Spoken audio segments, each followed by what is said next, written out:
Olá, seja bem-vindo ao dia 193 da nossa leitura bíblica. Meu nome é Everton Alonso e nós estamos juntos lendo a Bíblia toda em um ano. Antes de iniciarmos, peço que você possa deixar o teu curtir, o teu comentário, o teu compartilhar e ativar o sininho de notificações.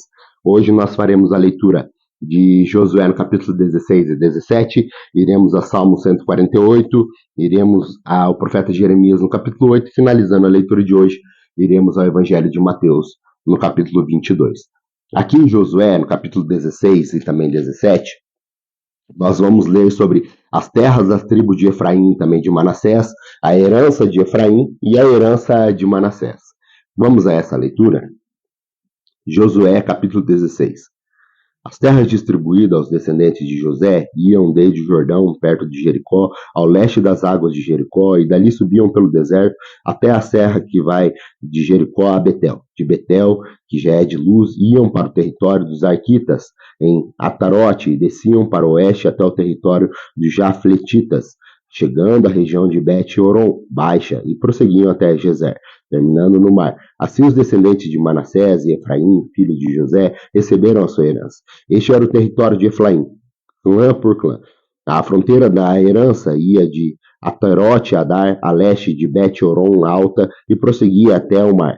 De Mictimá ao norte, fazia uma curva para o leste, para Tanate Siló, e passando por ela ia até Janoa, e a leste, e descia de Janoa até Atarote, e Narate encostava em Jericó, e terminava no Jordão. De Tapuá, a fronteira seguia rumo ao oeste, ao ribeiro de Caná, e terminava ao mar. Essa foi a herança da tribo dos Eframititas, clã por clã, que incluía todas as cidades com seus povoados, separados para os Eframititas na herança dos Massanitas. Os cananeus de Gezer não foram expulsos e até hoje vivem no meio do povo do Efraim, mas estão sujeitos a trabalhos forçados. Josué, capítulo 17. Essas foram as terras distribuídas à tribo de Manassés, filho mais velho de José. Foram entregues a Maquir, filho mais velho de Manassés. Maquir, pai de Gileade, guerreiro valente, recebeu Gileade e Bassã. Também foram dadas as terras para os clãs dos outros filhos de Manassés, Abiezer, Heleque, Azriel, Siquém, Hefer e Semida. E esses são os filhos homens de Manassés, filhos de José, de acordo com seus clãs. Gelofeade, porém, filho de Hefer, neto de Gileade, bisneto de Maquir, trineto de Manassés. Não teve nenhum filho, somente filhas. Seus nomes foram Malalá, Noá, Rogla, Milca e Tirza, e elas foram ao sacerdote Eleazar, a Josué, filho de Nun, e aos seus líderes disseram: o Senhor ordenou a Moisés que nos desse uma herança entre os nossos parentes. Josué deu-lhes então uma herança entre os seus irmãos de seu pai, de acordo com a ordenança do Senhor. A tribo de Manassés recebeu 10 quinhões de terra, além de Gileade e Bazã, que ficam ao leste do Jordão, pois tanto as filhas de Manassés como os filhos dele receberam herança.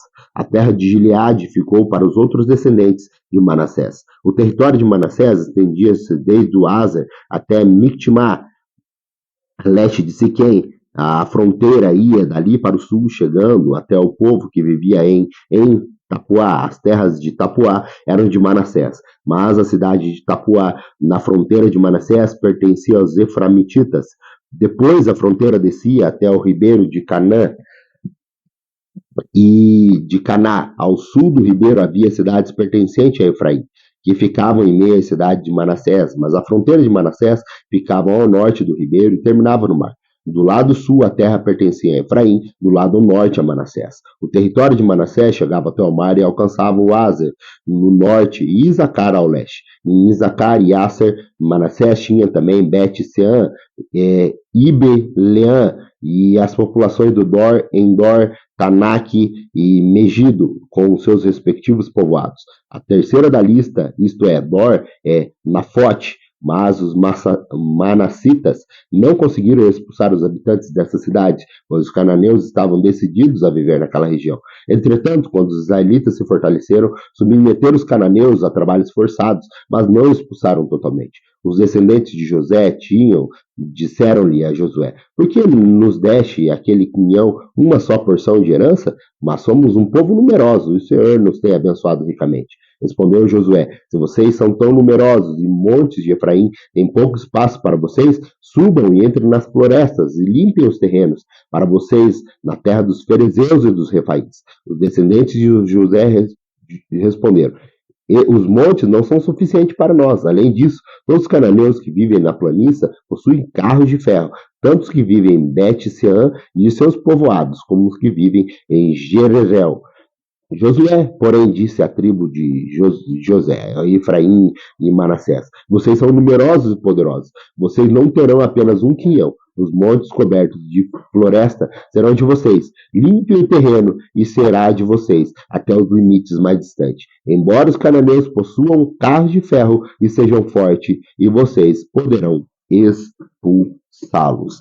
Vamos agora à nossa leitura lá no livro de Salmo. Nós faremos a leitura hoje de Salmo 148. É um salmo de louvor e cântico em glorificação ao nome do Senhor nosso Deus. Vamos à leitura? Salmo 148.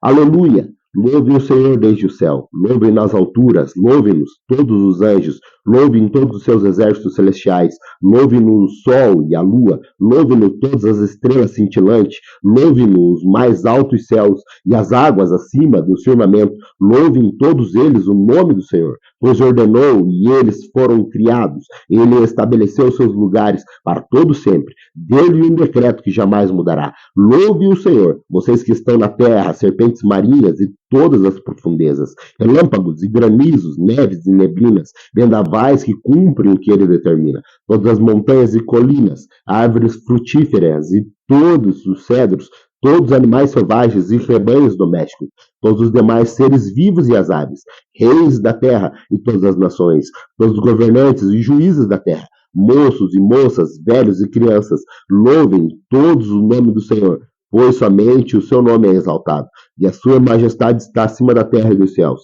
Ele concede poder ao seu povo e recebeu louvores de todos os fiéis dos israelitas, povo a quem ele tanto ama. Aleluia! Vamos agora à leitura do profeta Jeremias. Profeta Jeremias, no capítulo 8. Aqui nós vamos ainda continuar lendo sobre o Vale da Matança. Nós vamos fazer a leitura do pecado do povo e o seu castigo que receberiam da parte do Senhor. Vamos à leitura? Jeremias, capítulo 8.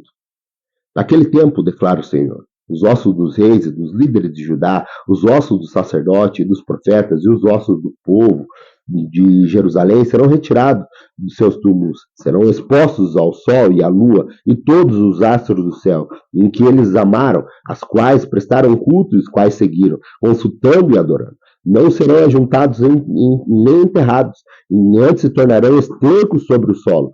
Todos os sobreviventes dessa nação má preferirão a morte à vida, em todos os lugares para onde eu expulsar, diz o Senhor dos Exércitos. Diga a eles, assim diz o Senhor, quando os homens caem, não se levantam mais? Quando alguém se desvia do caminho, não retorna a ele? Por que será então que este povo se desviou? Por que Jerusalém persiste em se desviar? Eles apegaram-se ao engano e recusaram-se a voltar. Eu ouvi com atenção, mas eles não dizem o que é certo. Ninguém se arrepende de sua maldade e nem diz o que eu fiz. Cada um se desvia e segue seu próprio curso, como um cavalo que se lança com ímpeto na batalha. Até a cegonha no céu conhece as estações que estão lhe determinadas. E a pomba, a andorinha e o tordo e observam a época da sua migração, mas o meu povo não me conhece e as exigências do Senhor.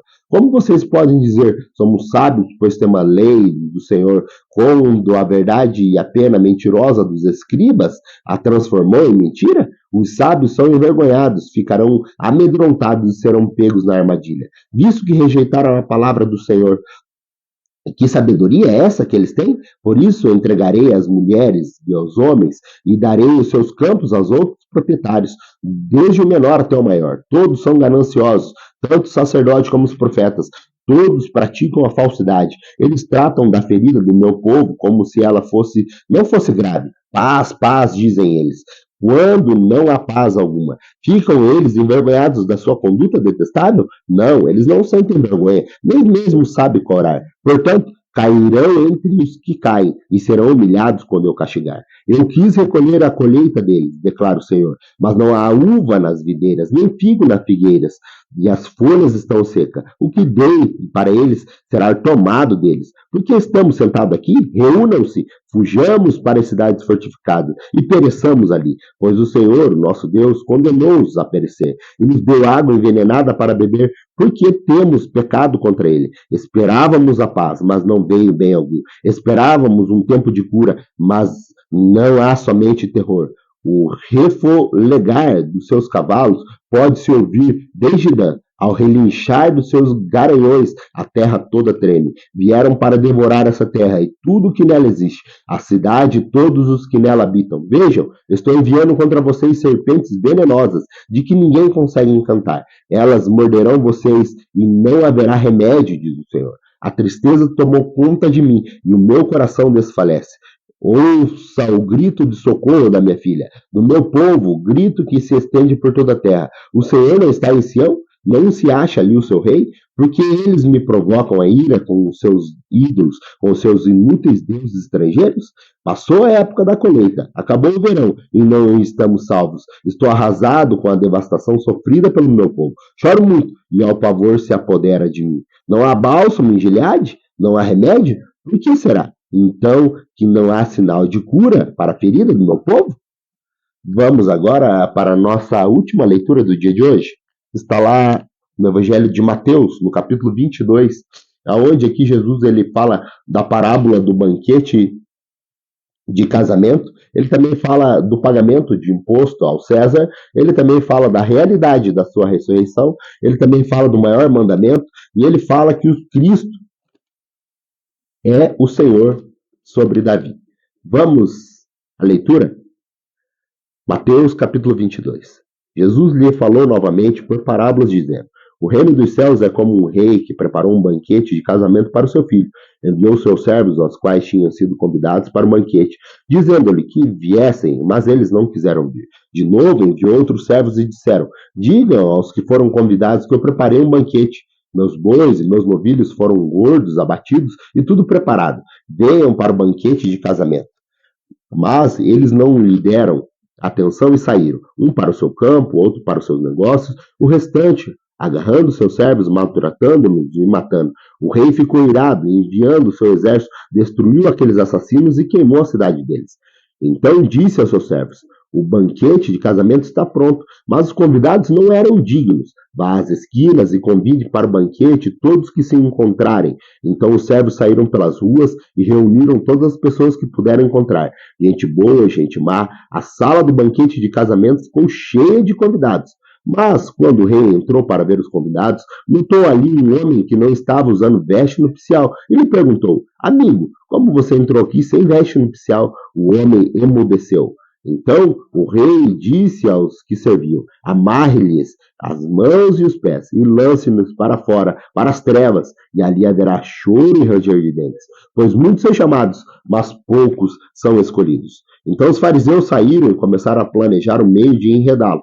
Em suas próprias palavras, enviaram-lhe os seus discípulos junto com os herodianos, em que lhe disseram: mestre, sabemos que és íntegros e que ensina o caminho de Deus conforme a verdade. Tu não te deixas influenciar por ninguém, porque não te deixa aprender pela aparência do homem. Diz-nos, pois, então, qual é a tua opinião? É certo pagar imposto a César ou não? Mas Jesus, percebendo a mais a intenção deles, perguntou: hipócritas, por que vocês estão me pondo à prova, mostrando-me a moeda, mostram-me a moeda que é usada para pagar imposto? Eles mostraram um denário e lhe perguntaram: de quem é essa imagem e essa inscrição? De César, responderam ele. E ele lhe disse: então dê a César o que é de César, o que é de Deus, o que é de Deus. E ao ouvirem isso, eles ficaram admirados e deixando retiraram-se. Naquele mesmo dia, os saduceus, que diziam que não há ressurreição, aproximaram-se dele com a seguinte questão: Mestre, Moisés diz que se um homem morrer sem deixar filhos, seu irmão deverá casar com sua viúva e lhe dar descendente. Entre nós havia 7 irmãos. O primeiro casou e morreu. Caso não tenha filho, deixou a mulher para o seu irmão. A mesma coisa aconteceu com o segundo, com o terceiro até o sétimo. Finalmente, depois de todos, morreu a mulher. Pois bem, na ressurreição, de qual dos 7 ela será esposa, visto que todos foram casados com ela? Jesus respondeu: Vocês estão enganados, porque não conhecem a Escritura nem o poder de Deus. Na ressurreição, as pessoas não se casam nem são dadas em casamento, mas são como os anjos do céu. E quanto à ressurreição dos mortos, vocês não leram o que disse Deus? Eu sou o Deus de Abraão, o Deus de Isaac e o Deus de Jacó. Ele não é Deus dos mortos, mas de vivos. Ouvindo isso, a multidão ficou admirada com seu ensino. Ao virem dizer que Jesus havia deixado os saduceus sem respostas, os fariseus se reuniram. Um deles, perito na lei, o pôs à prova com essa pergunta: Mestre, qual é o maior mandamento da lei? Jesus respondeu: Ame o Senhor, o seu Deus, de todo o coração, de toda a sua alma e de todo o seu entendimento.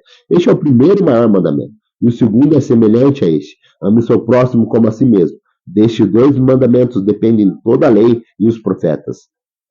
Estando os fariseus reunidos, Jesus perguntou: O que vocês pensam a respeito de Cristo? De quem ele é filho? É filho de Davi, responderam ele. E eles então lhe disse: Então, como é que Davi, falando pelo Espírito, o chama Senhor? Pois ele afirma: O Senhor disse ao meu Senhor: Senta-se à minha direita e pondo ele os teus inimigos debaixo dos teus pés. Se, pois, Davi o chama Senhor, como pode ele ser seu filho? Ninguém conseguia responder-lhe uma palavra, e daquele dia em diante, ninguém jamais se atreveu a lhes fazer perguntas. Essa é a nossa leitura de hoje. Agradeço a tua companhia. Aguardo você amanhã para mais um dia da nossa leitura bíblica, se assim Deus nos permitir. Até lá.